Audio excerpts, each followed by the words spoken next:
जय हिंद साथियों, मैं आप सभी का स्वागत करता हूं अपने YouTube channel aspirant online hub पर। आज अपनी आज की क्लास को प्रारंभ करते हैं। दोस्तों, अपनी पिछली क्लास में जो है मैं इतिहास की क्लास में अरबों का जो आक्रमण है उसको हमने पूरा कंप्लीट कर लिया था। और अगली बात करते हैं तो जो मैंने इतिहास को जो बांट दिया था वो 5 भागों में बांटा था। उसमें जो पहला भाग था अरबों का आक्रमण, वो मैंने आपको पूरी अच्छी तरह से समझाया हुआ। आशा करता हूँ वो जो पिछली क्लास है आपने देखी होगी, नहीं देखी है तो उसको भी जाकर देखें। अरबों का एक विस्तृत मैंने कहाँ से कैसे शुरुआत हुई थी उसको मैंने पढ़ाया है। और आपको यदि हमारी क्लासेस अच्छी लगती हो, यदि आपके लिए बहुत बेनिफिशियल हो तो इसको चैनल को सब्सक्राइब भी करें, वीडियो को लाइक भी करें और अधिक से अधिक वीडियो को शेयर भी करें। तो आज जो है हम साथियों तुर्कों का आक्रमण पढ़ते हैं। जो दूसरा जो पार्ट है अपना अरबों के आक्रमण के बाद आता ही है तुर्कों का आक्रमण। तुर्कों का आक्रमण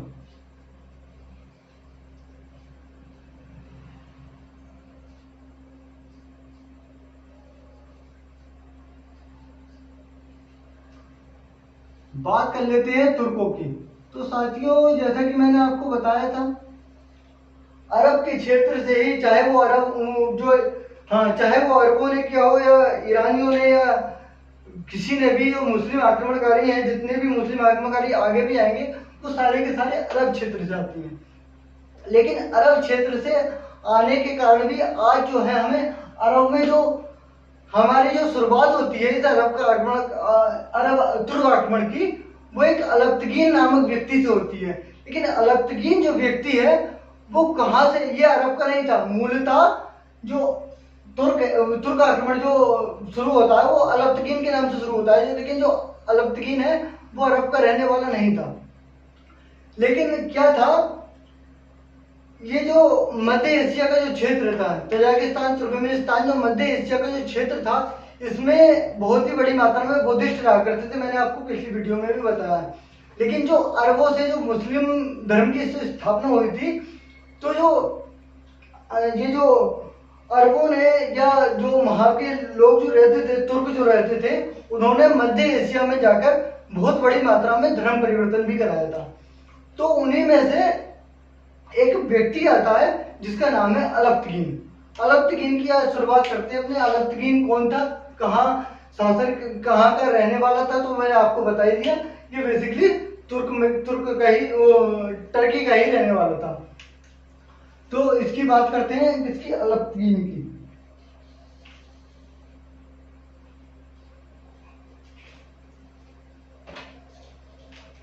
अलब्तगीन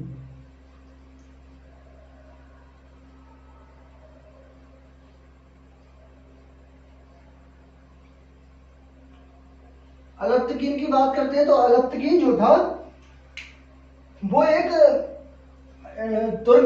टर्की में जो है एक सुल्तान के यहाँ कार्य काम करता था। यानी कि वो 2 जगह अपनी सेवाओं को प्रदान करता था। यानी कि एक तो बुखारा में उसने अपनी सेवा प्रदान की है, बुखारा,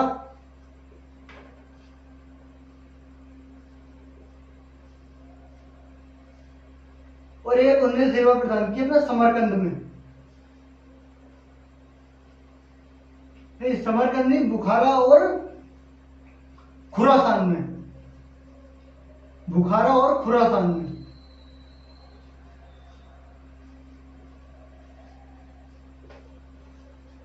बुखारा और खुरासान में जो है अलब्तगीन अपनी सेवाएं प्रदान करता था। और ये जो बुखारा और खुरासान में जो था, ये जो था एक सिपह सलार था।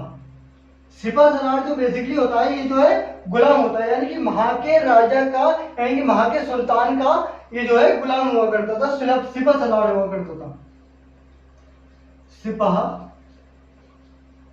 सलार। लेकिन ये एक ऐसा सिपह सलार था, इसको भी अलब्तगीन के पास लगभग इसको गुलाम रखने का शौक था। यानी कि ये भी किसी का गुलाम था, लेकिन ये अपने पास भी गुलाम रखा करता था, ये भी गुलाम रखता था।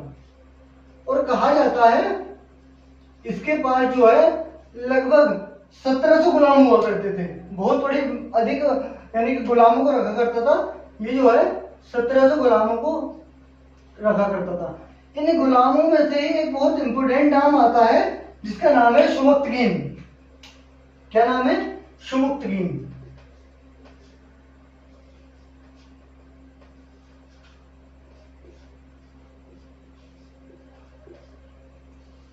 शुमुक्तगीन। अब ऐसा होता है दोस्तों, जब ये अलप्तगीन जो है अपनी बुखारा और खुरासान में अपनी सेवाएं प्रदान कर रहा होता है तो इसकी महत्वाकांक्षाएं बढ़ जाती हैं। यानी कि इसके जो 1700 इसके पास गुलाम भी है तो इसकी जो है महत्वाकांक्षाएं बढ़ जाती हैं।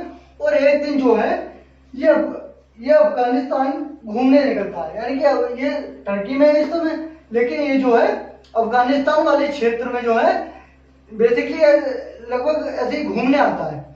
तो जब ये अफगानिस्तान वाले क्षेत्र में जो घूमने आता है,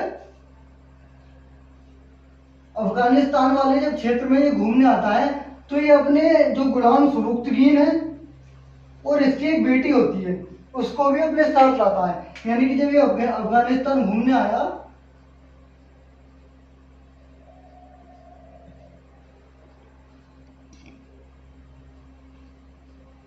अफगानिस्तान, तो ये अपनी बेटी और अपने गुलाम जो इसका नाम है शुमुक्तगीन, इसको भी साथ लेकर आया था।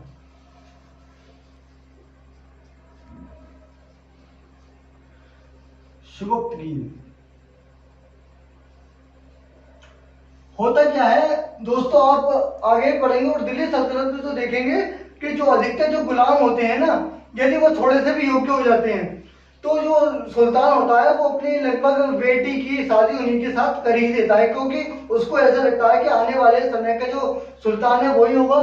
तो इसी को देखते हुए अलप्तगीन ने भी अपनी बेटी की शादी शुमुक्तगीन के साथ कर दी थी।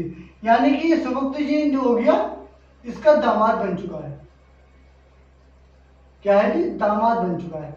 अब ये अफगानिस्तान से घूमने यहाँ है तो अफगानिस्तान पर भी किसी का शासन होगा, तो ये अफगानिस्तान के गजनी क्षेत्र में जाता है। किस पर? अफगानिस्तान के गजनी पर। अफगानिस्तान के गजनी पर जाता है। तो अफगानिस्तान के गजनी पर जो है उस समय खलबदीन अहमद का शासन था। खलबदीन अहमद, खलबदीन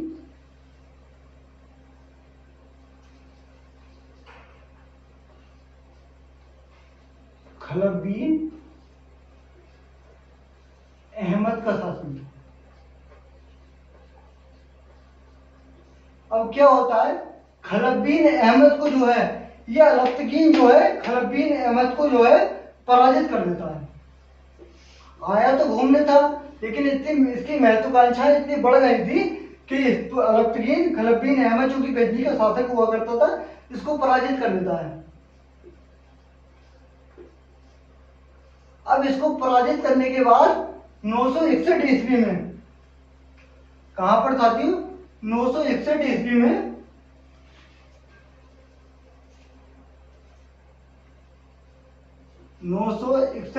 में गजनी पर अलप्तगीन ने गजनी पर अधिकार कर लिया। गजनी पर अधिकार कर लिया है, अधिकार कर लिया। और 961 ईस्वी में ही ये गजनी पर तुर्क साम्राज्य की स्थापना करता है। क्या करता है? तुर्क साम्राज्य की स्थापना। तुर्क साम्राज्य की स्थापना करता है।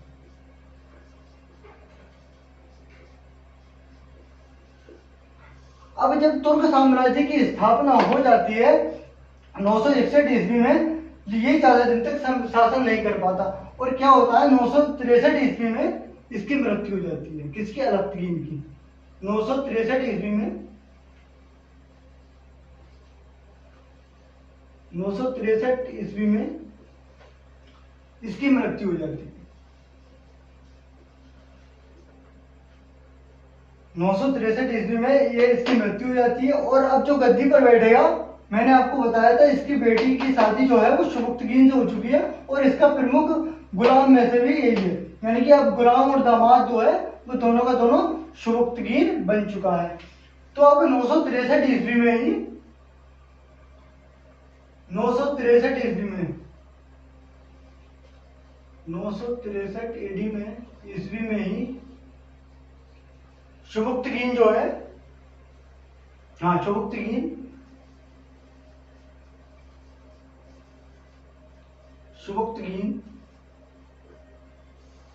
गजनी की गद्दी पर बैठा।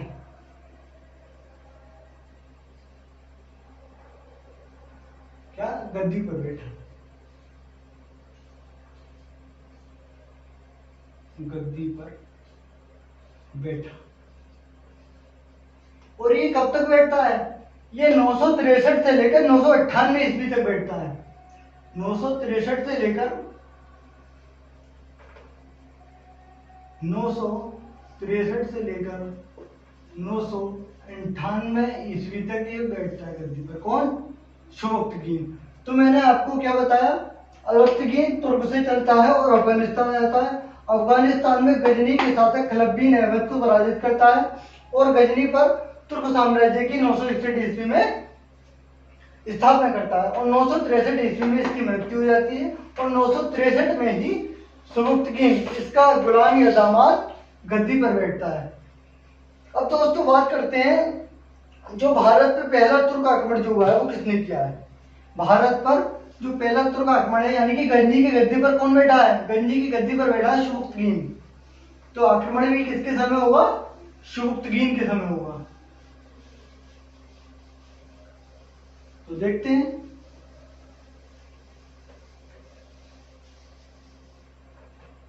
क्या होता है।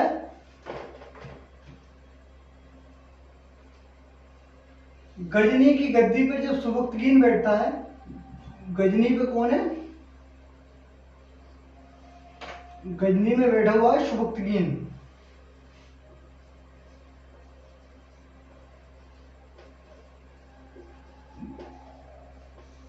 और भारत में जो इस समय शासन है वो हिंदू शाही राजवंश का शासन है। किसका? भारत में जो शासन करते हैं इस समय वो हिंदू शाही राजवंश, यानी पंजाब वाले क्षेत्र में जो शासन कर रहा होता है वो करता है जयपाल। कौन? जयपाल।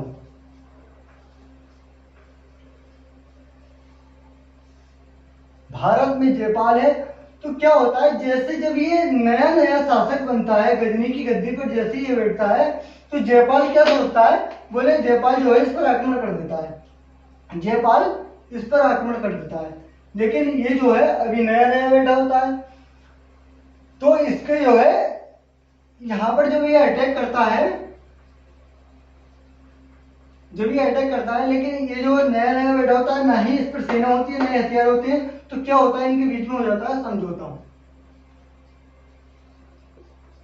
क्या हो जाता है भैया? समझौता। लेकिन जब ये आक्रमण करता है, जब जयपाल करता है तो इनके बीच में होता है समझौता। लेकिन जब ये मौका देखकर जब ये राज्यपाल पर शासन करता है, ऐसा होता है जयपाल की जो राजधानी है वो बेहिंद है। बेहिंद क्या है? बेहिंद। बेहिंद या फिर इसको कहते हैं उदय भांडपुर।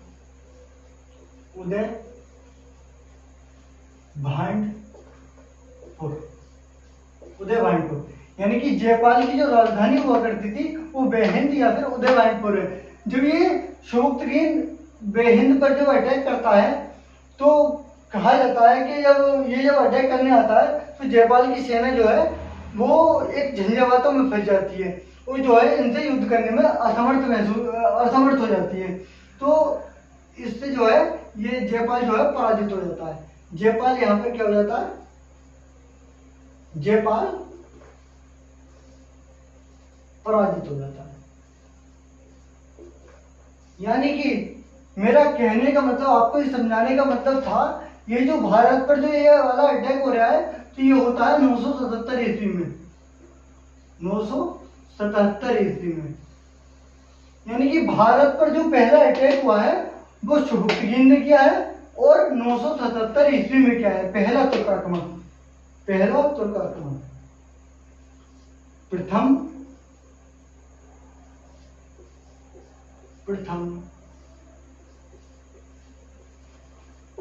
तुर्क आक्रमण।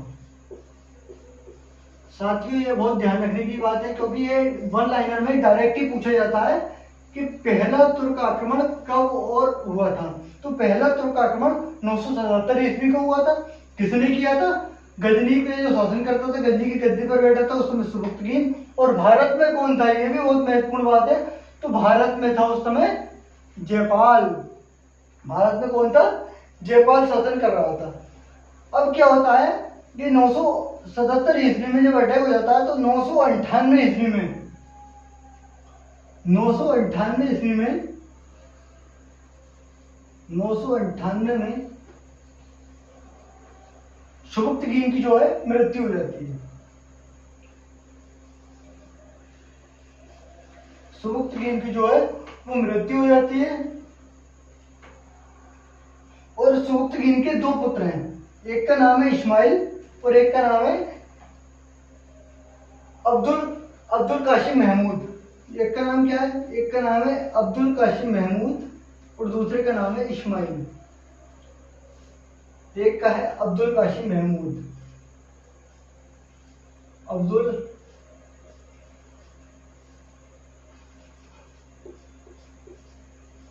कासिम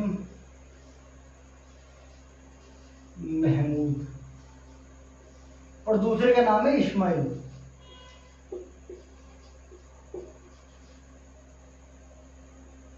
क्या नाम है? इस्माइल। तो मैंने आपको बताया कि गजनी की गद्दी पर जो सुबुक्तगीन बैठा है 998 ईस्वी में इसकी मृत्यु हो जाती है। इसके दो पुत्र हैं। इसके दो कौन है? ये पुत्र हैं। एक का नाम है अब्दुल काशिम महमूद, दूसरे का नाम है इस्माइल। इन दोनों के मध्य जो है गद्दी को लेकर युद्ध होता है। गद्दी को लेकर क्या हुआ? इनके मध्य युद्ध हुआ। लेकिन इसमें क्या हुआ? इस्माइल जो है हार जाता है और जो अब्दुल काशिम महमूद है इसकी क्या होती है? इसकी विजय होती है। और जो अब्दुल काशिम महमूद है यही गजनी की गद्दी पर महमूद गजनवी के नाम से बैठता है।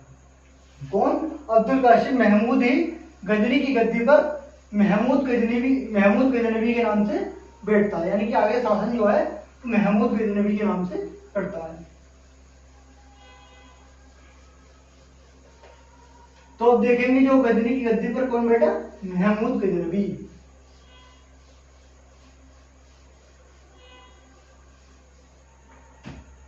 महमूद गजनवी।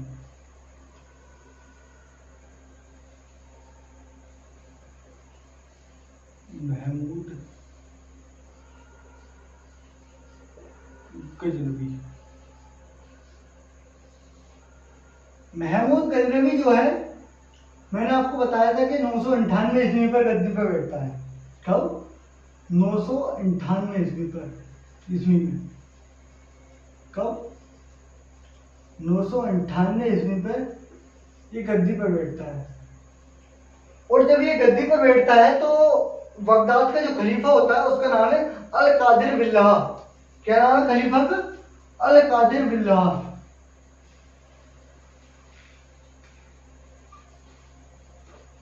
अल कादिर बिल्लाह। तो 998 ईस्वी पर जब ये महमूद गजनवी गद्दी पर बैठा तो अब्दुल कादिर बिल्लाह जो है इनको 3 उपाधियां प्रदान करता है। इसको जो है 3 उपाधि प्रदान करता है। पहली जो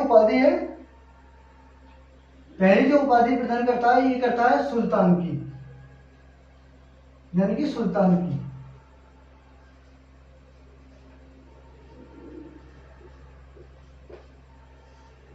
दूसरी उपाधि करता है ये यामिन उल मिल्लत। दूसरी कौन सी करता है? यामिन उल मिल्लत। यामिन उल मिल्लत। और तीसरी उपाधि जो प्रदान करता है, ये करता है यामिन उल दौला। कौन सी? यामिन उल दौला। यामिन उल दौला। यानी कि अभी तक जो भी, यानी कि उसकी उसकी बात कर लेते, कोई भी शासक ऐसा नहीं हुआ है जो सुल्तान की उपाधि प्राप्त कर रहा है। ऐसा प्रथम शासक है, ये डायरेक्ट क्वेश्चन बनता है कि ऐसा कौन सा शासक है जिसने सुल्तान की उपाधि प्राप्त की। तो कौन है? महमूद गजनबी। महमूद गजनबी ऐसा पहला सुल्तान मुस्लिम शासक है जो सुल्तान की उपाधि प्राप्त कर रहा है। आगे को तो बहुत करेंगे, लेकिन ये पहला सुल्तान है जो कि सुल्तान की उपाधि प्राप्त कर रहा है। और यामिन उल दौला का क्या मतलब है? यामिन उल दौला जो है, ये होता है मुस्लिम के, इसको कहते हैं मुस्लिमों का संरक्षण, यानी कि मुसलमानों का संरक्षक। मुसलमानों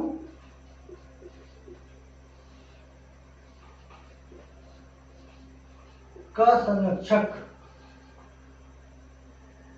संरक्षक, संरक्षक। और यामिन उल दौला का क्या मतलब है? यामिन उल दौला का मतलब है खलीफा का दायां हाथ, यानी कि खलीफा जो होता था, खलीफा का दायां हाथ, खलीफा का दायां हाथ। यानी कि आप देख रहे हैं कैसी कैसी उपाधि जो है इसे प्रदान की जा रही है। यामिन उल मिल्लत, मुसलमानों का संरक्षक। और आगे जो हमारे वर्तमान इतिहासकार हैं जिन्होंने एनसीईआरटी लिखी है, जो 7वीं क्लास की एनसीईआरटी है, उसमें सीधे सीधे लिखा हुआ है कि जो ये महमूद गजनबी, भी आगे बात करेंगे, सिर्फ और सिर्फ धन की लालच में भारत आया, यानी कि धन को लूटने ही भारत आया था। लेकिन यहाँ पे आप उपाधि देख रहे हैं कैसी कैसी उपाधि है इसकी। यामिन उल मिल्लत, मुसलमानों का संरक्षक। यामिन उल दौला, खलीफा का दायां हाथ।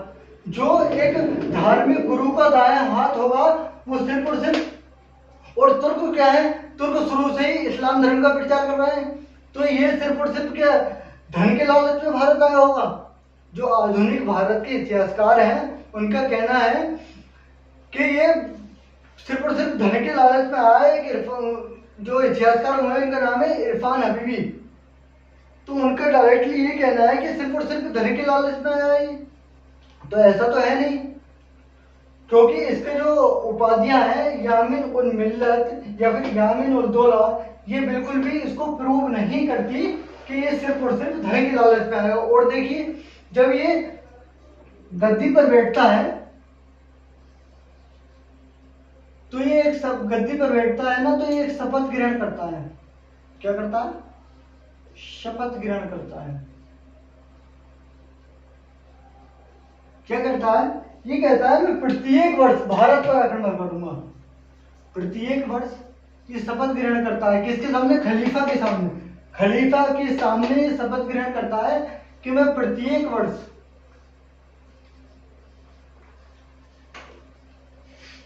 भारत पर आक्रमण करूंगा।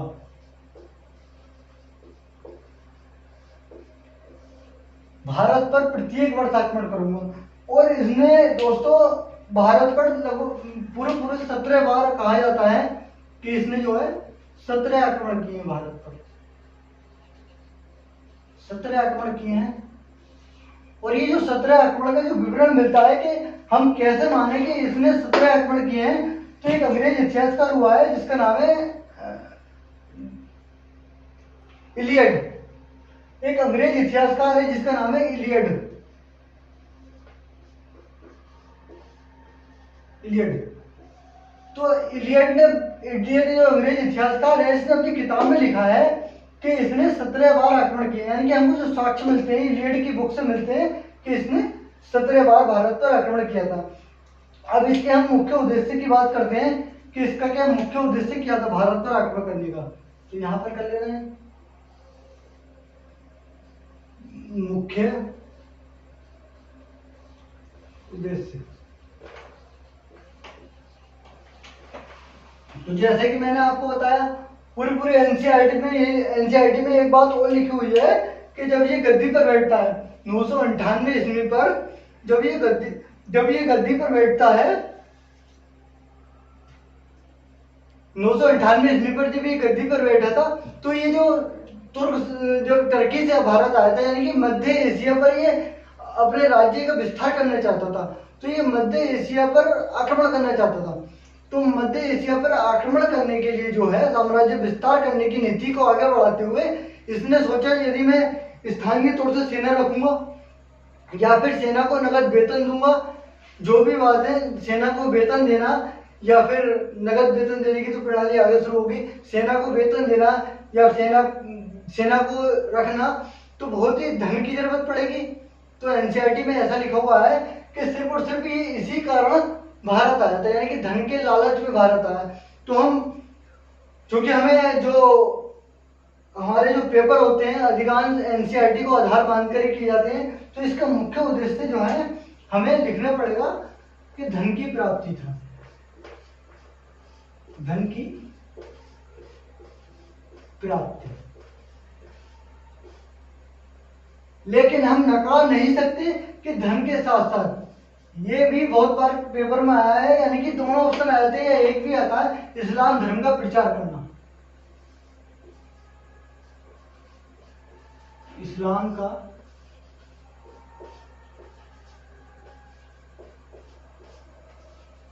प्रचार करना। यानी कि हम दोनों बातों को लेकर चलेंगे कि इसके मुख्य उद्देश्य क्या थे, धन की प्राप्ति भी था और इस्लाम धर्म का प्रचार प्रसार भी करना था। इस्लाम धर्म के प्रचार प्रसार की बात मैं कहां से करता हूं, आधुनिक भारत के जो इतिहासकार हैं उन्होंने तो अपनी किताबों में लिख दिया कि धन की प्राप्ति, लेकिन महमूद गजनवी का एक दरबारी था जिसका नाम था अल-उतबी, जिसका क्या नाम था, अल-उतबी। यहां बात करते हैं, इसका जो दरबारी इतिहासकार है जिसका नाम है अल-उतबी।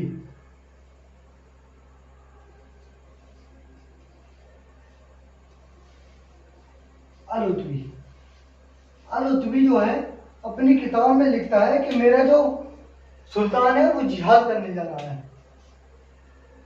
क्या? मेरा सुल्तान जो है वो जिहाद करने जा रहा है। तो जिहाद का मतलब होता है धर्म युद्ध, यानी कि वो सिर्फ और सिर्फ धन की प्राप्ति के लिए भारत आया था। तो उसका जो इतिहासकार है वो ऐसा अपनी किताब में लिख रहा है, तारीख है यामनी में, इसकी किताब का नाम है तारीख है यामनी, तारीख ए यामनी। जो अल-उतबी की किताब का नाम है तारीख ए यामनी, उसमें यानी कि आधुनिक इतिहासकारों को आज पता चल रहा है, और जो उसके साथ दरबार में रह रहा है अल-उतबी, वो लिख रहा है मेरा जो सुल्तान है वो जिहाद करने जा रहा है। तो यानी कि हम इसके आधार पर ये कह सकते हैं कि इस्लाम धर्म के प्रचार करना भी इसका मुख्य उद्देश्य रहा होगा। अब दोस्तों बात कर लेते हैं कि महमूद गजनवी जब भारत पर आक्रमण करता है तो भारत की दशा क्या क्या थी, यानी कि भारत में कौन कौन शासक जो है भारत में शासन कर रहे थे उसकी बात करते हैं। यानी कि कश्मीर पे कौन थे, गुजरात में कौन था, मालवा पे कौन था, बुंदेलखंड में कौन था, इसकी बात हम कर लेते हैं कि जिन कारणों से ही इसका जो आक्रमण है वो सफल हो पा रहा है। यानी कि जो भारत के जो अधिकांश क्षेत्र हैं वो राजपूत राजाओं ने घेर रखे हैं, और जो राजपूत राजा हैं वो अपने अपने साम्राज्य विस्तार में, यानी कि अपने अपने क्षेत्र विस्तार में लगे हुए हैं। भारत में इस समय जो है, जब ये आक्रमण हो रहे हैं तो इस समय कोई भी एक केंद्रीय शक्ति नहीं है, यानी कि इतने सारे लोग होने के बावजूद भी भारत में कोई भी केंद्रीय सत्ता नहीं है। और मैं आपको बता दूं, चंद्रगुप्त मौर्य, यदि प्राचीन भारत पढ़ेंगे तो जानेंगे कि चंद्रगुप्त मौर्य पाटलिपुत्र में बैठकर भी पूरे भारत पर कंट्रोल कर पा रहा है।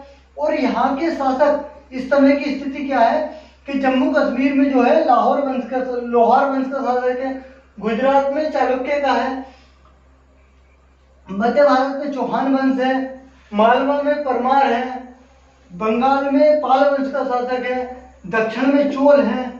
इतने सारे शासक होने के बावजूद भी ये एक व्यक्ति को यानी कि पश्चिम से आने वाली एक शक्तियों को नहीं रोक पा रहे हैं।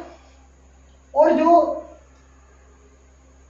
चंद्रगुप्त था उसने पूरे भारत पर शासन किया था और ये इतने सारे होकर भी नहीं रुक पा रहे। तो मैं आपको लिखवाता हूं कि किस किसने, जब इसका आक्रमण हुआ था महमूद गजनवी का, तो भारत की क्या दशा थी और क्या क्या कौन कौन किस किस जगह पर शासन करता। तो कश्मीर की बात करते हैं, यानी कि गजनवी के समय हेडिंग डालेंगे गजनवी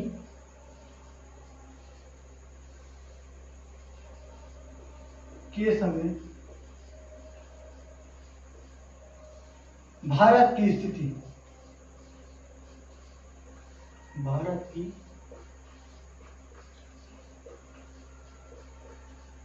स्थिति, यानी कि नंबर 1 कश्मीर में जो शासन कर रहे थे, कौन? कश्मीर में वो थे लोहार वंश के शासक संग्राम राज। कौन थे? संग्राम राज। ये कौन थे? लोहार वंश के शासक थे, लोहार वंश के। लोहार वंश के शासक थे। और जो बंगाल पे जो गुजरात पे शासन कर रहे थे, गुजरात पे कौन शासन कर रहे थे दोस्तों? गुजरात पे थे भीमदेव प्रथम। भीमदेव प्रथम ये कौन है? ये चालुक्य वंश से संबंधित है, चालुक्य वंश। बंगाल पर है महिपाल। बंगाल पर कौन है? छोटा छोटा लिखते हैं। बंगाल पर कौन है?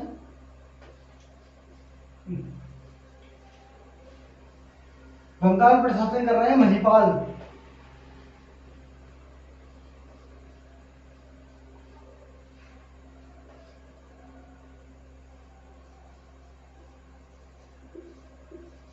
महिपाल ये है पाल वंश के, पाल वंश। यानी कि भारत जो है उस समय बिल्कुल बिखरा हुआ है, अपने अपने कामों में लगा हुआ, अपने अपने सिर्फ जो कश्मीर थे, या संग्राम राज की बात कर लें, या भीमदेव प्रथम की बात कर लें, या चौहानों की बात कर लें, गढ़वालों की बात कर लें, या चंदेलों की बात कर लें, तो सिर्फ और सिर्फ अपने साम्राज्य विस्तार में ही लगे हुए थे। इनको कोई मतलब नहीं था एक पर, यदि कोई किसी बाहरी आक्रमणकारी जो है यदि संग्राम सिंह पर आक्रमण करता है तो भीमदेव प्रथम कुछ नहीं कह रहे हैं, भीमदेव प्रथम अपनी बस्ती में मस्त है। यदि महिपाल पर कोई आक्रमण कर रहा है तो संग्राम सिंह कुछ नहीं कह रहे हैं। तो इनकी यह हालत थी यहाँ पर। तो अब बात कर लेते हैं कन्नौज में कौन था।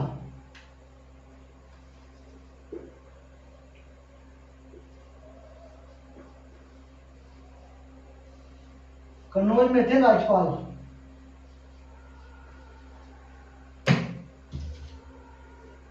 कन्नौज में थे राजपाल।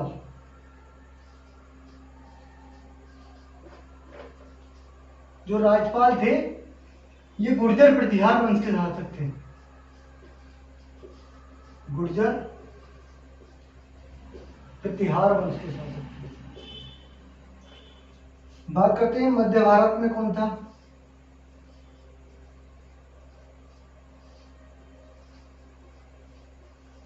मध्य भारत में कौन था?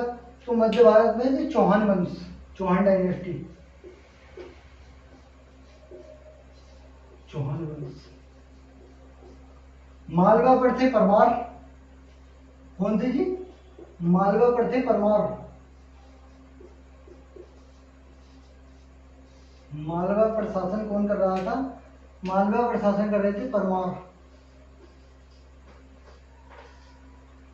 तो ये स्थिति थी भारत की, यानी कि कश्मीर से लेकर, यदि दक्षिण की बात कर लेते हैं, एक और लिख लेते हैं, दक्षिण में जो थे दक्षिण भारत में थे चोल। बहुत ही शक्तिशाली शासक हुआ करते थे चोल, लेकिन इनकी धीरे धीरे सब शक्तियां जो है क्षीण हो गई थी। यानी कि एक समय ये था कि गुर्जर प्रतिहार जो वंश था, गुर्जर प्रतिहार वंश के ही अंतर्गत अधिकांश वंश शासन किया करते थे।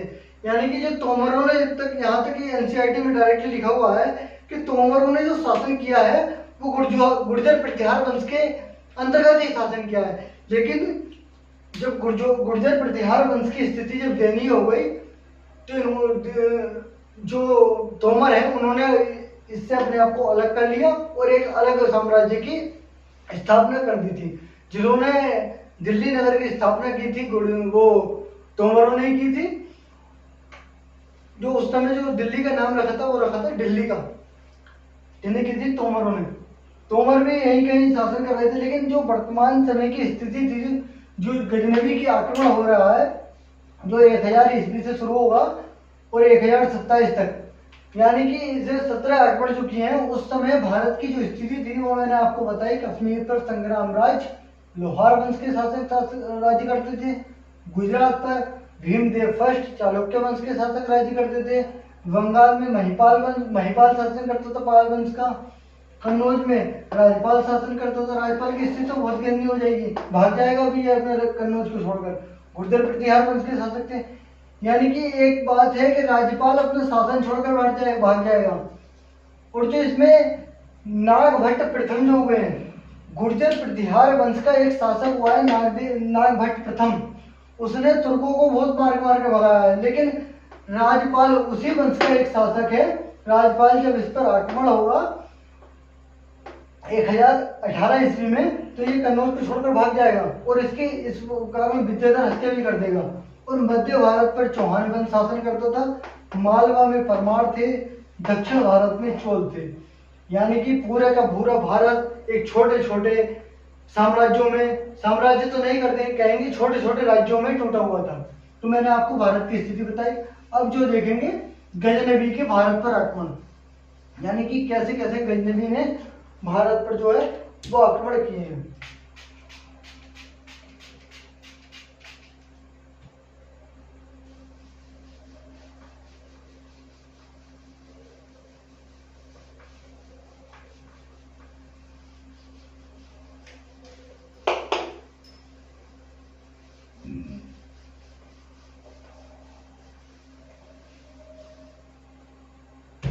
गजनवी के भारत पर आक्रमण। गजनवी के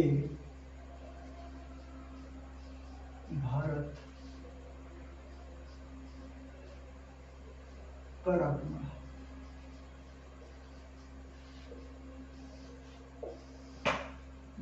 ये साथियों 1000 से लेकर 1027 तक आक्रमण करता है। 1027 इसका अंतिम आक्रमण है। बात करेंगे कैसे कैसे इन्हें आक्रमण करेंगे। तो सबसे पहला जो आक्रमण है वो 1000 ईस्वी में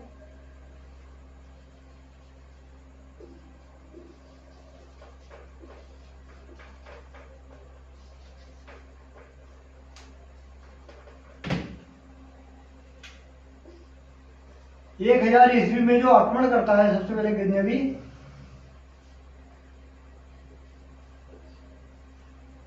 एक 1000 ईस्वी में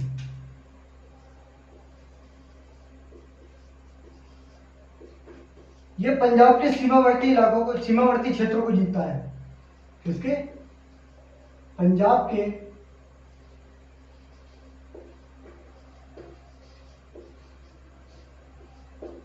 सीमावर्ती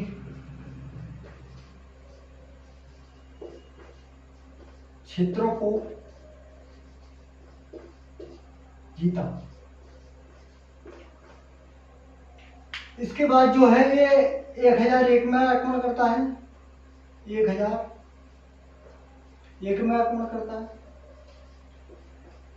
ये जो 1001 में जो आक्रमण करता है हिंदू शाही राजवंश जयपाल पर आक्रमण करता है।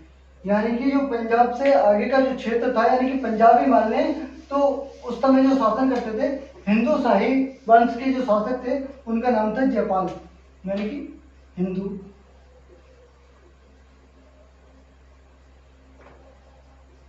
शाही राजवंश के जो शासक हुआ करते थे उनका नाम था जयपाल।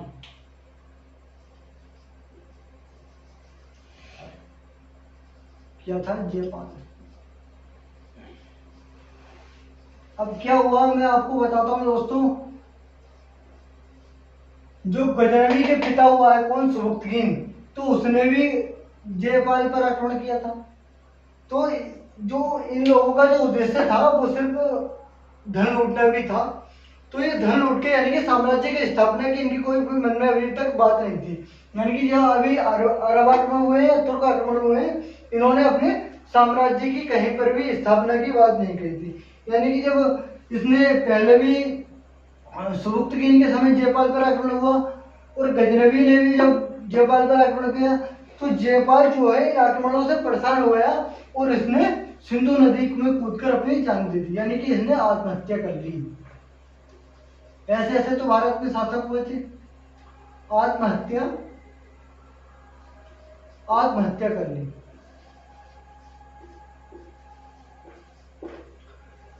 जो जयपाल है इसने परेशान होकर युद्धों से वो आत्महत्या कर ली। 1004 ईस्वी में जो अपना अगला जो इसका आक्रमण है वो भाटिया पर होता है। कहाँ है जी?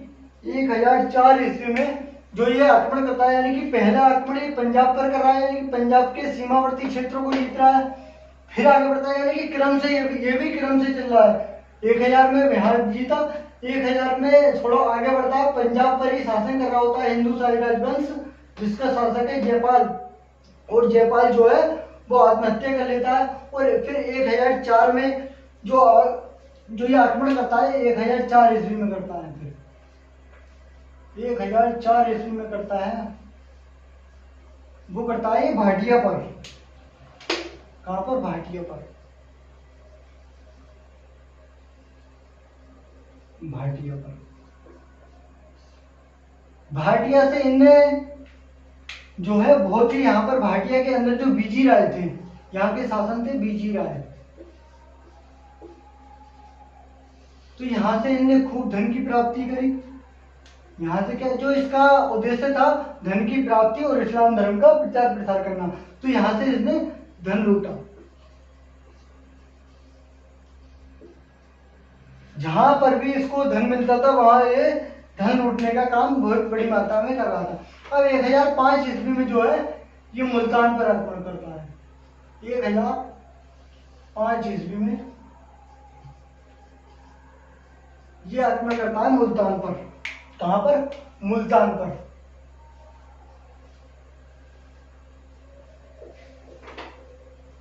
मुल्तान पर। और मुल्तान पर जो है इस समय शासन जो कर रहा है वो कर रहा है फतेह अहमद। कौन शासन कर रहा है? फतेह अहमद। और फतेह अहमद ने जो है जैसे इसका आक्रमण होता है इसने कर देना स्वीकार कर लिया। क्या? कर देना स्वीकार किया।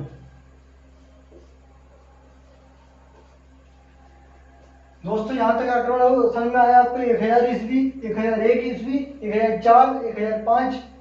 अब आगे चलते हैं।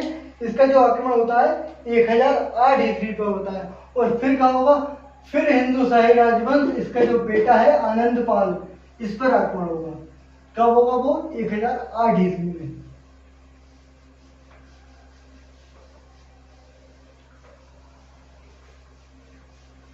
तो साथियों भारत की जो इस समय स्थिति थी तो मैं आपको बताई, यानी कि एक शासक जिस पर भी आक्रमण होता है, यानी कि एक राज्य आक्रमण जिस पर भी आक्रमण होता था उस पे जो है दूसरा जो राजा था वो बिल्कुल भी किसी भी का साथ दूसरे का साथ देने को तैयार नहीं था। अपने ही बस सोचता था बोले इसकी यदि मृत्यु हो जाएगी कि इस पर जो गजनवी है वो इसको लूट लेगा तो मैं इस पर शासन कर लूंगा, अधिकार कर लूंगा। लेकिन वो ये नहीं समझ पा रहा था कि एक टू एक बैक टू बैक एक शासक की बात आती थी फिर अगले शासक को वो करता था। यानी कि उत्तर भारत में इसने इतने कहा जाता 17 आक्रमण किए हैं। उत्तर भारत में जितने भी महत्वपूर्ण स्थान हुए हैं उन पर ये अपने आक्रमण करता था और जितना भी धन वार लूटता था और ये भाग जाता था वहां पर लूटपाट मचाकर। तो 1008 ईस्वी की यदि बात करें, 1008 ईस्वी में 1008 ईस्वी में फिर हिंदू शाही राजवंश आनंदपाल, जयपाल का बेटा है ये आनंदपाल। तो आनंदपाल जो है ये जो है अपना क्षेत्र छोड़कर भाग जाता है और ये कहाँ भागता है, ये नंदाना भाग जाता है। नंदाना कहाँ पड़ता है, नंदाना भाग गया। नंदाना पड़ता है पाकिस्तान के अंदर, नंदाना भाग जाता है। कहाँ पर भाग जाता है, ये नंदाना भाग जाता है। और 1008 ईस्वी में ही जो 1008 ईस्वी में मुल्तान पर फतेह अहमद का आक्रमण वो सुना था कि उसने कर देना स्वीकार कर लिया था, लेकिन वो बाद में जो है एक व्यक्ति होता है नौशान और फतेह अहमद जो है वो कर देना जो है यानी कि विद्रोह कर देती है वहां पर। तो 1000 ईस्वी में ये फिर आक्रमण करता है कहाँ पर, मुल्तान पर। अगला जो आक्रमण है 1008 का हिंदू सैनिक आनंदपाल के खिलाफ है, नंदाना भाग गया। और 1008 में ही मुल्तान पर आक्रमण होगा फिर से।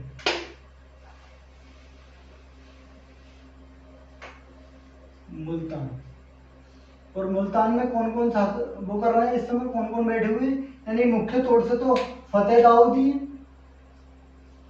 फतेह अहमद दाऊद है पूरा नाम इनका। तो फतेह अहमद और नौशान, ये दो व्यक्ति हैं एक साथ जो है ये जो है विद्रोह कर देते हैं। यानी कि ये जो कर दे रहा होता है फतेह अहमद वो कर देना बंद कर देता है, यानी कि ये विद्रोह कर देता है। विद्रोह करता है तो इसकी बात जो है गजनवी को पता चलती है और वो इस पर आक्रमण करता है, उसको विद्रोह को दबाता है, यानी कि फिर से पराजित कर देता है, पराजित कर दिया। अब ये जो 1008 के बाद 1013-14 में आक्रमण करेगा, ये करेगा बुंदेलखंड पर। 1013-14 में 1013-14 में आक्रमण करता है, ये आक्रमण करता है बुंदेलखंड पर।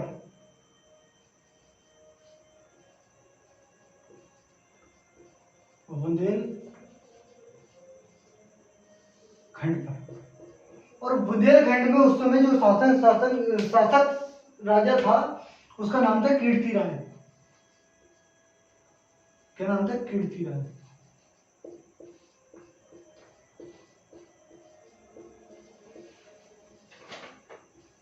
और यहाँ पर भी जो उसका काम था लूटपाट मचाता है। और यहाँ से चक्रा स्वामी की बहुत महत्वपूर्ण मूर्ति थी यहाँ पर, चक्रा स्वामी की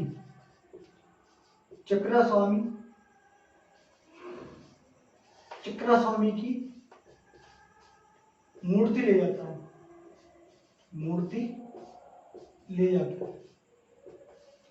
और दोस्तों कहा जाता है यानी कि अपमान के उद्देश्य से 1000 के बाद जो है इसको ये पता चल जाता है, यदि 1000 आक्रमण यानी कालखंड 1000 की बात करें तो 1000 ईस्वी के बाद इसको ये पता चल जाता है कि भारत के जितने भी मंदिर हैं यानी कि भारत के मंदिरों में धन संपदा बहुत है, सोना चांदी बहुत है। तो 1000 ईस्वी के बाद अधिकांश जो है ये उत्तर भारत के मंदिरों पर आक्रमण करना प्रारंभ कर देता है। तो इसी को देखते हैं कि जो बुंदेलखंड है इसमें कीर्ति राय शासन कर रहे हैं और चक्रा स्वामी की मूर्ति ले जाता है और अपमान करने के उद्देश्य से ये गजनी के चौराहे पर इसको जाकर फेंक देता है। गजनी में फेंक देता है।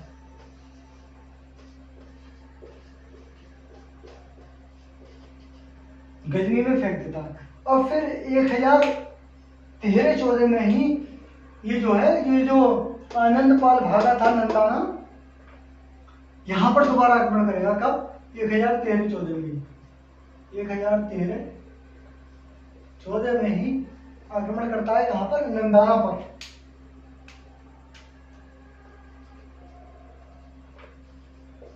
नंदाना पर आक्रमण करता है। और नंदाना पर जो है इस समय त्रिलोचन पाल शासन कर रहा है। कौन शासन कर रहा है? त्रिलोचन पाल। त्रिलोचन पाल। त्रिलोचन पाल जो है इतना डरपोक और नालायक शासक निकला। ये अपने बेटे भीम, इसका पुत्र है भीम, पुत्र भीम। ये अपने बेटे भीम को, पुत्र भीम को सत्ता देकर भाग जाता है। यानी कि ये नंदाना से त्रिलोचन पाल जो है अपने पुत्र भीम को अपनी जो सत्ता है गद्दी देकर भाग जाता है। और जो इसका बेटा भीम है वो अपनी सूझबूझ के साथ जो है, अपनी सूझबूझ के साथ जितने भी भारत में राजपूत शासक होते हैं उनसे मदद मांगता है। यानी कि एक पहले शासक के तौर पर मैं देखूं, बात करूं तो भीम है। भीम जो उत्वी कहता है, भीम के लिए एक निडर शासक मानता है उत्वी। गजनबी, महमूद गजनबी का दरबारी इतिहासकार है उत्वी, वो कहता है कि ये निडर शासक है। इसने जो है राजपूत शासकों को इकट्ठा कर एक संघ बनाया, लेकिन संघ के माध्यम से भी ये जीत ना पाए। लेकिन ये क्या हुए? पराजित हो गए। लेकिन भीम को जो है उत्वी जो है एक निडर शासक कहता है, क्योंकि पिता के बाद छोड़ने के, अपना राजपाट छोड़ने के बाद भी भीम ने गजनबी का जो है सामना किया, इसलिए उत्वी कहता है ये एक बहुत ही निडर शासक है। अपने आगे बात करते हैं 1314 के बाद, यानी कि 1008 में आनंदपाल, 1008 में मुल्तान, फिर से 1314 में बुदेलखंड, फिर 1314 में नंदाना, और फिर 15 में जो है लाहौर वंश का शासक जो है संग्राम राज महाआक्रमण होगा 1015 ईस्वी में। 1015 ईस्वी में जो आक्रमण होगा वो कश्मीर में होगा।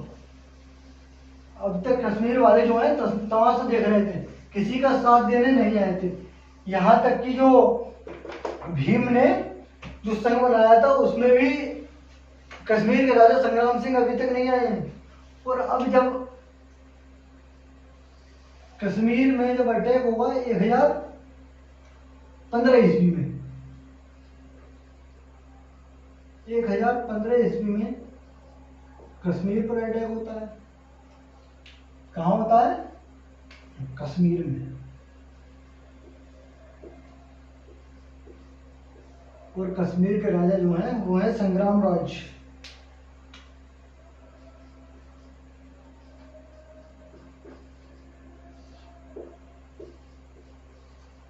यहाँ पर भी धन लूटपाट मचाता है और इनको पराजित करता है और धन को लूटता है।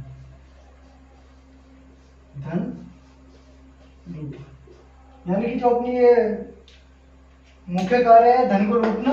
यानी कि एनसीईआरटी को देखें, हमें तो एनसीईआरटी को ही देखना है, क्योंकि यदि कॉम्पिटिटिव एग्जामों में बात कर लेते हैं, यदि बड़े एग्जाम्स की भी बात करें तो एनसीईआरटी को ज़्यादा प्रेफर किया जाता है और अच्छा भी माना जाता है। जो हमारे एग्जाम्स बनते हैं उसको जो ऑप्शन बनते हैं वो एनसीईआरटी के थ्रू डायरेक्टली देखने को मिल जाते हैं।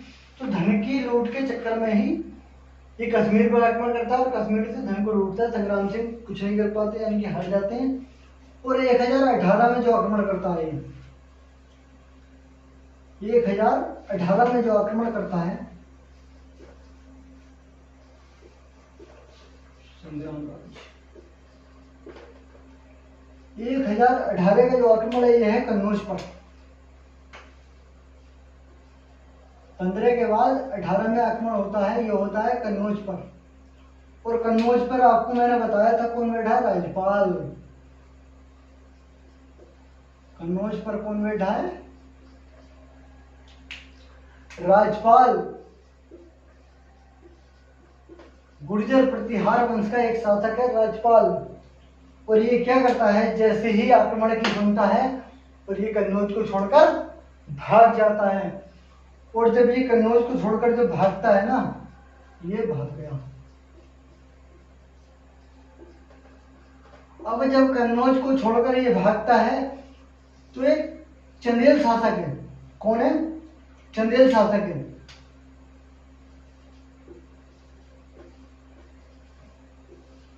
चंदेल शासक है जिसका नाम है विद्याधर। क्या है? चंदेल शासक का नाम विद्याधर। विद्याधर कहा जाता है उस समय का जो सबसे बहुत ही शक्तिशाली और निपुण शासक जो राजा था उस समय चंदेलों का एक शासक था विद्याधर चंदेल। विद्याधर चंदेल ने जब ये राजपाल कन्नौज छोड़कर भागा तो इस बात से गुस्सा होकर, नाराज होकर अपने एक सामंत जिसका नाम है अर्जुन, ग्वालियर का सामंत है, ग्वालियर का सामंत है अर्जुन। अर्जुन को कहता है कि राजपाल की हत्या करवा देता है। यानी कि विद्याधर जो है अर्जुन से कहकर ग्वालियर के सामंत अर्जुन से कहकर राजपाल की हत्या करवा देता है। हत्या करवा देता है। अब 1018 में ही, अभी इसकी जो है मैं ये जो विद्याधर की जो कड़ी है उसको जोड़ूंगा अगले उस पर, 1018 में ही 1018 एडी में ही ईस्वी में मथुरा पर आक्रमण होता है। कहाँ होता है? मैंने आपको बताया था कि इसको जब पता चल गया कि भारत के उत्तर भारत के हों या दक्षिण भारत के हों तो उत्तर भारत के लगभग ये मंदिरों को टारगेट करता है। इसमें बीच बीच में आक्रमण छूट गए हैं, उसमें जो है ये बहुत से मंदिरों को टारगेट करता है। और 1018 का जो आक्रमण है, यानी कि एक बात मैं आपको बता दूं, यानी कन्नौज में यदि राजपाल मजबूत होता, कन्नौज में राजपाल मजबूत होता या फिर विद्याधर चंदेल से अपनी सहायता मांग लेता तो ना ही तो कन्नौज जाता और साथ ही साथ मथुरा की भी रक्षा होती। तो 1018 का है मथुरा। मथुरा में इन्होंने जो है शासक जो उस समय मथुरा का है मूलचंद राय।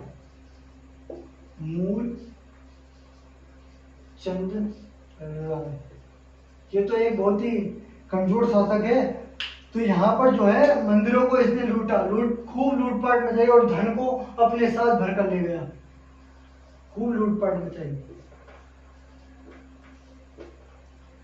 अब में जो है 1021 का जो आक्रमण है, 1021-22 का जो आक्रमण है वो होता है कालिंजर पर। किस पर? कालिंजर पर। और कालिंजर पर जो आक्रमण होता है वो क्यों होता है? कालिंजर पर बैठा है विद्याधर। कौन? चंदेल शासक विद्याधर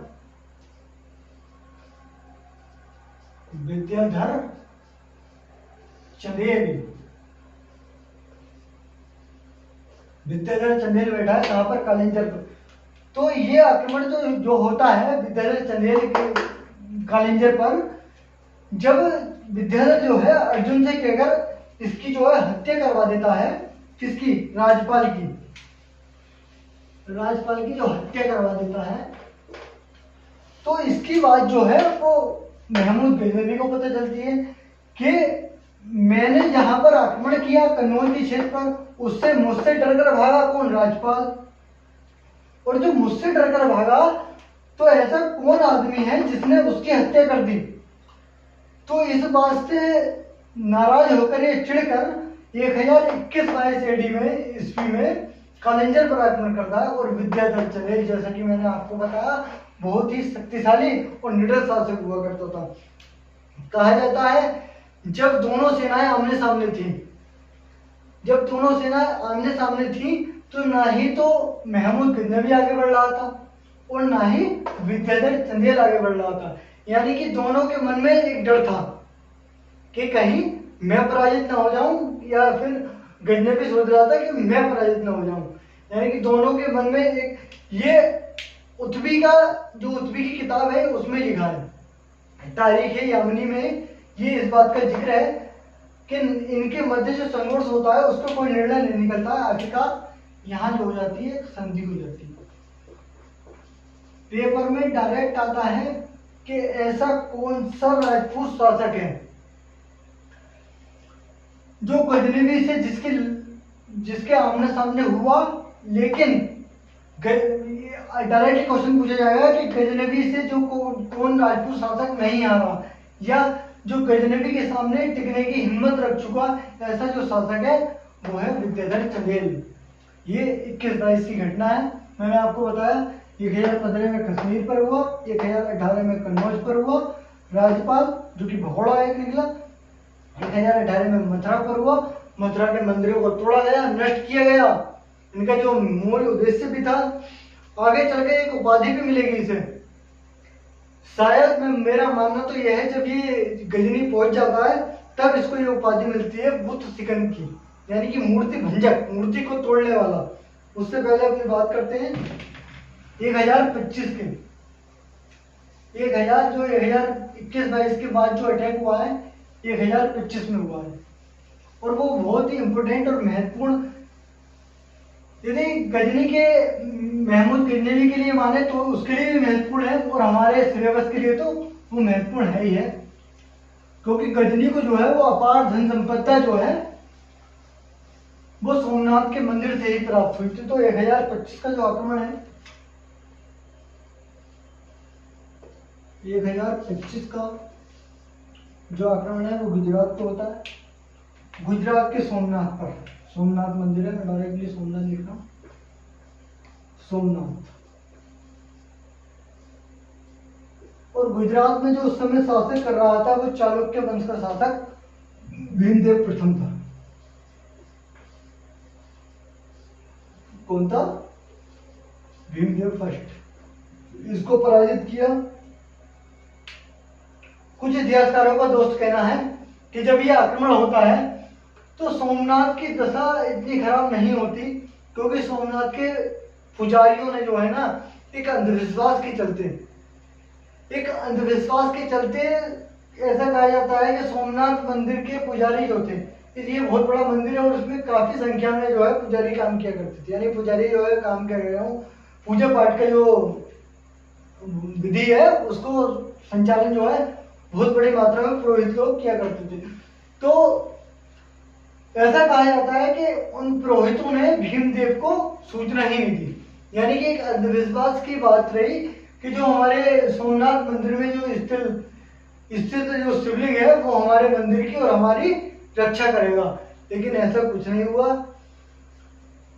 तो इन 1025 का जो आक्रमण है वो सोमनाथ पर हुआ, और भीमदेव प्रथम जो है वहां का शासक था, और यहाँ से जो सोमनाथ मंदिर है इससे इतने धन और सोने की बरसात हुई थी, यानी कि यहाँ से जो महमूद गजनवी जो धन ले गया था लूटकर, धन और सोना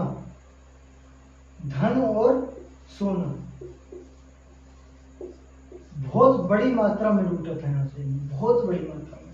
यानी कि सबसे सफल जो आक्रमण इसका यदि कहलाता है तो सोमनाथ के मंदिर का ही आक्रमण कहलाता है। ये कहा जाता है ये गजनी से जब चला था तो 1000 ऊँटों को लेके चला था। 1000 ऊँटों पर सोना लादने के बाद, सोना चांदी पैसा लादने के बाद भी धन जो है वो रह गया था, यानी कि 1000 ऊँट जो है पर सोना लादने के बाद भी यदि सोना रह जाए तो आप मानिए कितना सोना होगा उस मंदिर में। यहाँ पर इसे महमूद गजनवी को बहुत बड़ी मात्रा में धन की प्राप्ति होती है, लेकिन जब ये धन को लेकर जा रहा होता है तो ये सोचता है जब मैं पंजाब वाले क्षेत्र से जाऊंगा तो वहां से तो ये लड़ता हुआ आ ही रहा था, यदि मैं पंजाब वाले यदि क्षेत्र से जाऊंगा तो वहां पर कोई ना कोई राजपूत शासक जो है मुझ पर आक्रमण जरूर करेगा। तो एक ये इसकी कुशलता ही कहेंगे, क्योंकि कहाँ का शासक कहाँ आकर भारत पर धन उड़ रहा है, मंदिरों को नष्ट कर रहा है, तो एक कुशल शासक तो है ही है ये। तो इसकी कुशलता ही कही जा सकती है कि ये पंजाब की तरफ से ना जाकर ये जाता है सिंध की तरफ से। कहाँ से जाता है? यहाँ से जो ये जा रहा है वो सिंध की तरफ से जा रहा है। कहाँ से? सिंध की तरफ से। और क्या होता है ये जब जाता है ना तो इसको रास्ते में जो सिंध के जाट हैं, इसके जाटों ने जो है इसको लूट लिया। सिंध के जाटों ने इससे कुछ धन और संपदा या सोना उसको लूटा। धन संपदा को जाटों ने इससे लूट लिया। तो इसका जो अंतिम आक्रमण जो अटैक माना जाता है, वो जो माना जाता है 1027 का माना जाता है। 1027 ईस्वी का अंतिम आक्रमण माना जाता है। अंतिम आक्रमण।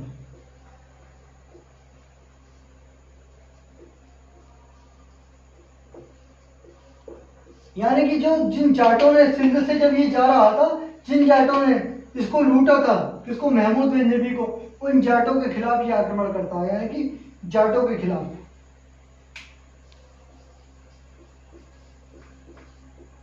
जाटों के विरुद्ध ये आक्रमण करता है और 1030 ईस्वी में इसकी मृत्यु हो जाती है। 1030 ईस्वी में इसकी क्या हो जाती है, मृत्यु हो जाती है।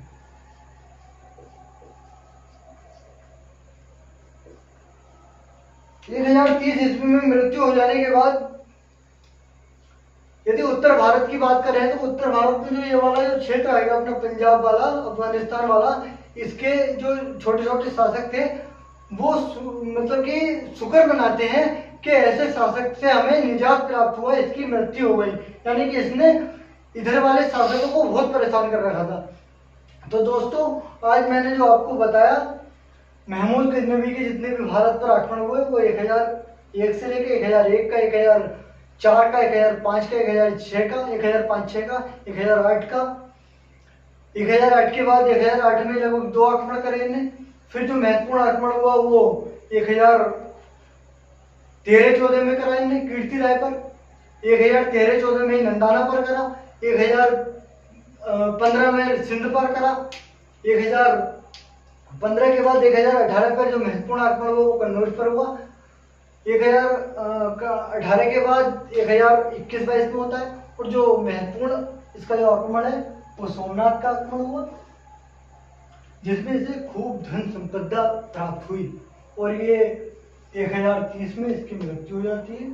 तो जो भारत पर गजनबी, महमूद गजनबी का जो आक्रमण था वो आज यहीं पर समाप्त होता है। मिलेंगे नेक्स्ट क्लास में नई आगे के कार्यक्रम के साथ, यानी कि गौड़ साम्राज्य अगली क्लास में पढ़ेंगे। आशा करता हूँ आपको ये वीडियो जो है वो समझ में आई होगी, अच्छी लगी होगी। साथियों, यदि आपको वीडियो अच्छी लगी हो तो इसको लाइक करें, सब्सक्राइब करें, कृपया कर इसको सब्सक्राइब चैनल को हमारे कर दें, क्योंकि आपका जो ये सब्सक्राइब करने का कोई ऐसा नहीं है कि आपको इसमें कुछ जाता हो, ये कि ये हमारे हमको जो है इमोशनल सपोर्ट मिलती है कि हाँ हमारी कोई वीडियो है उसको लाइक करने पे कि हाँ हमें कोई देख रहा है, तो हमें मेहनत करने की जो है और जो है हमें मन करता है कि हम और अधिक मेहनत करें और आपको अच्छे से अच्छा कंटेंट प्रदान करें। तो इसी के साथ मैं विदा लेता हूँ। जय हिंद, जय भारत, भारत माता की जय।